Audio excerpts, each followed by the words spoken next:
Good afternoon. So I'm here with my new rifle that I got about a month ago. I just got around to really reviewing it, and it's the Crosman Ratcatcher 2250Xl. Comes with a very basic manual. It's more of a manual for the 2240 pistol, but it is really a 2240 with a longer barrel and a scope fitted and a stock. Okay, so yeah, the scope is a centre point. One thing about this Crosman 2250 XL and the scope, they're made in China.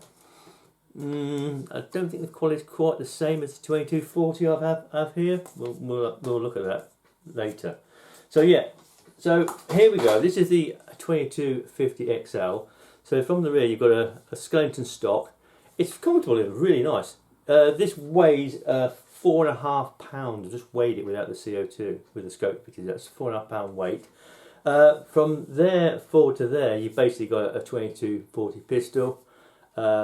This has got the steel breech fitted as standard, and the scope comes with it. This is the centre point. It's a 4x32. No parallax adjustment, so you've got to sort of get your head-eye perfect. Nice action as usual. Trigger pull is £4. It's not as smooth as it can be, but I will be. Crossbolt safe, just flip that off. You can see the trigger.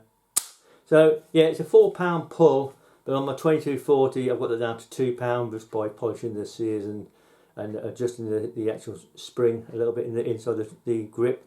So I shall do that with this one as well, make it smoother and get it down to about £2, which is quite nice. You've got a foregrip. Now to get to the actual inside, you've got these two screws that hold the actual stock on, and for some strange reason they're anti-tamper screws. I have done a little video to show how to undo those, but basically you'll just get a drift and just get on the raised edge and tap it with a little hammer, tap it until it comes loose and you can unscrew it, and then do it up's no problem. It's just a screw. You can only do these things up, you can't undo them. I don't know why they have got them in there. So yeah, so just do that. So that slides off backwards, and then you've got these two screws here that hold the foregrip on. This screw here goes into a little bracket that's attached to the screw that holds the actual trigger assembly in. And that takes those two screws, lift it off, and this front screw goes into the barrel band here. Okay, so when if that's loose, then that'll be loose as well. Okay, so that's basically it. So you've got steel breech, which is much better than the plastic breech. Same CO2 goes in the front. Yeah, self-explanatory. When you put your CO2 in, yeah, just do it up tight as you can. Yeah, and then the CO2 won't pierce until you take the first shot. So you just cock it and fire the first shot, and that will pierce the CO2. So you could leave the CO2 in there until you're ready to use it if you really wanted to. Okay, at the end, 18-inch barrel, you've got a 1/2 inch UNF thread there, so you can put a threaded moderator on. Like I've got this humour moderator here I bought recently, which I should be testing to get on a few things, but it does seem to work pretty well. So looking at the targets, right, so I did a bit of shooting yesterday when it was light. And what I did a bit of semi-rested, just the front of the rifle resting on a bag. And this will only do about 25 shots from a CO2. So what you've got, the first 5 shots I took, semi-rested at 10 yards, they grouped pretty nicely, okay? I've then adjusted the scope, because the scope was a bit out, and I got the next 5 shots, that's the second 5 shots, nice. That's 10 yards out, like semi-rested.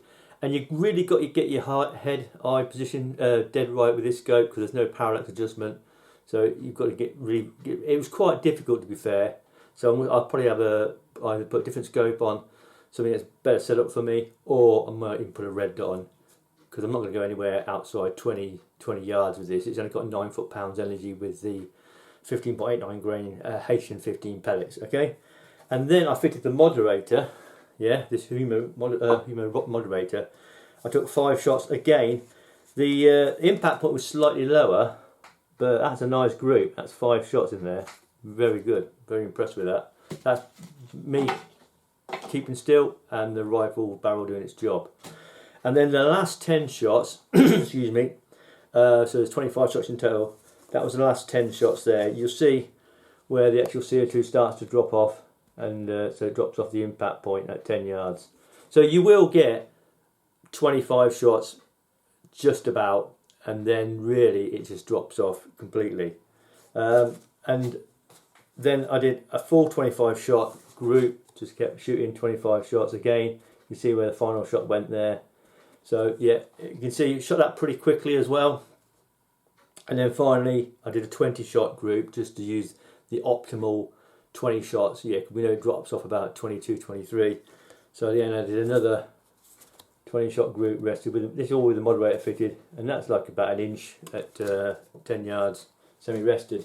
So looking at the actual chronograph results, and we have got a few here. I've got the last 10 drop off there. You know, that's the last 10 of the first 3 5-shot groups. So the final shot was 5.1 foot-pounds. So the spread was quite wide, 120 FPS, but the last 3 shots dropped off. So even shooting it fairly quickly, it was doing 7 foot-pounds energy, yeah, at the muzzle until it dropped off. With the 25-shot group here, yeah, if I just put it there, you can actually, in fact, if I do that, you can actually stop it and look at the figures. But that was 111 FPS spread over the 25 shots. But again, the last 2 shots dropped below 7 foot-pounds energy. It started at 9 and dropped to 7. And that was shooting it reasonably quickly as well. And the final one, was the 20-shot group at the end, I actually gave it a 30-second break in between that. And you'll see the final 20-shot group I shot. If you look at the figures, it was only a spread of 44 FPS over those 20 shots, which is giving it a little bit of time, a 30-second break for the CO2 to recover a little bit. So that was pretty good. So that went from the peak of that was 9.2 foot-pounds energy, which was at 511 FPS, and the lowest was 479 FPS, with last shot at 8.1 foot-pounds energy. That's with the 15.89 grain H&M15s. So that's pretty good. So what I did a graph of the 25-shot group, and you'll see this is the graph. You see it sort of went down and then it crept back up a little bit, basically because I had a bit of a break. I think I was changing the target or something, and yeah, it just crept back up a bit. But really, overall, yeah, the average was 7.35 pounds energy, 470 FPS was the average over those 25 shots, which was the target I shot there. So yeah, performance-wise, it's what you expect from a CO2. If you shoot it quicker, obviously it'll drop off like that. Obviously not particularly warm. It's only been about 12 degrees today, so not particularly warm. And then it can, so yesterday I think it was less than that actually. I think it was only 10 yesterday, if I remember rightly, 10 degrees centigrade. So if you shoot it like pretty quick, the power will drop off like that. If you shoot it slower, it'll drop off like that. And if you give it like a minute, it'll probably be pretty alright until it runs out of juice and it'll just drop straight off. So this will do about between, I'd say, a maximum of 25. Like I said, 7. If you take it easy, you'll get 20 shots at 8.1 foot-pounds energy, which ain't too bad. So how do you compare this? Yeah. Now this is one thing I didn't mention earlier, was this is actually made in China.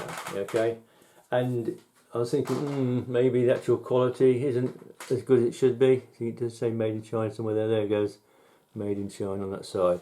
Okay, but it does seem quite solid. All the parts seem pretty good. The steel breech seemed pretty good, and I can compare it to my 2240 here, which I've had for about a year. And what made me think it's made in China, you can tell, is that this here has got it's a completely different sort of steel that's used. This steel here feels different. Even the smooth parts feel different to the steel tube on the Chinese made. So I just think these are sort of seem better quality steel. Now the only test will be obviously the more you shoot it. I'm going to give this 2250XL a really good thrashing. Basically, I'm going to shoot it and shoot it and shoot it. I'm going to try and put 1,000 pellets through it at least and see if it holds up well. I will do the trigger mod because this trigger here is only two pound pull. It's really nice. Really, I mean, I've even put I've actually put a moderator on it, a moderator adapter on it, made my own foresight, so it sits nice in that rear sight. So yeah, this just seems more solid than that one. It even feels heavier as well. It's just, I don't know, it could be just me, But I'm going to give this a really good test. Just fire it as much as I can, and then just see how it performs. But it's been solid so far.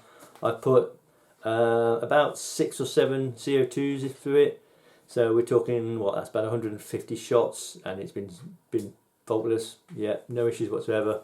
So yeah, that is the Crosman 2250XL.